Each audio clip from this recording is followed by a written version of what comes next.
क्या आप सभी जानते हैं आखिर काजल राघवानी की ऐसी कौन सी वो बात है जिसको लेकर खेसारी आज भी काफी ज्यादा परेशान रहते हैं। यहाँ आखिर खेसारी काजल राघवानी की ऐसी कौन सी बात को लेकर परेशान रहते हैं, आइए आप सही को बता देते हैं। लेकिन वीडियो में आगे बढ़े उससे पहले वीडियो को लाइक कर ले और चैनल को सब्सक्राइब कर ले। आप सब तो जानते हैं कि आज काजल राघवानी को कौन नहीं जानता है। जी हाँ, आज काजल राघवानी सबके दिलों पे राज करने वाली एक्ट्रेस बन चुकी हैं और ऐसे में काजल राघवानी को आज टक्कर देने वाला भी भोजपुरी में कोई भी एक्ट्रेस नहीं है। लेकिन काजल राघवानी की ऐसी कौन सी बात है जिसको लेकर खेसारी काफी ज्यादा परेशान रहते हैं, आइए आप सभी को बता देते हैं।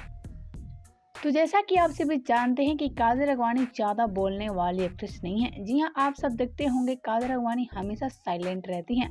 जी हाँ, काजल राघवानी को ज़्यादा बोलना पसंद नहीं है और इस सब को लेकर खेसारी भी काफ़ी ज़्यादा परेशान रहते हैं। तो हम आपसे एक बार बात सच है कि काजल राघवानी की इस हरकत से खेसारी काफ़ी ज़्यादा परेशान रहते थे। लेकिन हम आपसे एक बार खेसारी आज काजल राघवानी की इस हरकत से परेशान नहीं रहते हैं। यह पहले खेसारी काफ़ी ज़्यादा परेशान रहते थे काजल राघवानी की इस हरकत से। यह काजल राघवानी जब भी खेसारी के साथ सेट पे रहती थी तो ज़्यादा बोलना नहीं चाहती थी और ऐसे में खेसारी काजल राघवानी की इसी हरकत से काफ़ी ज़्यादा परेशान रहते थे।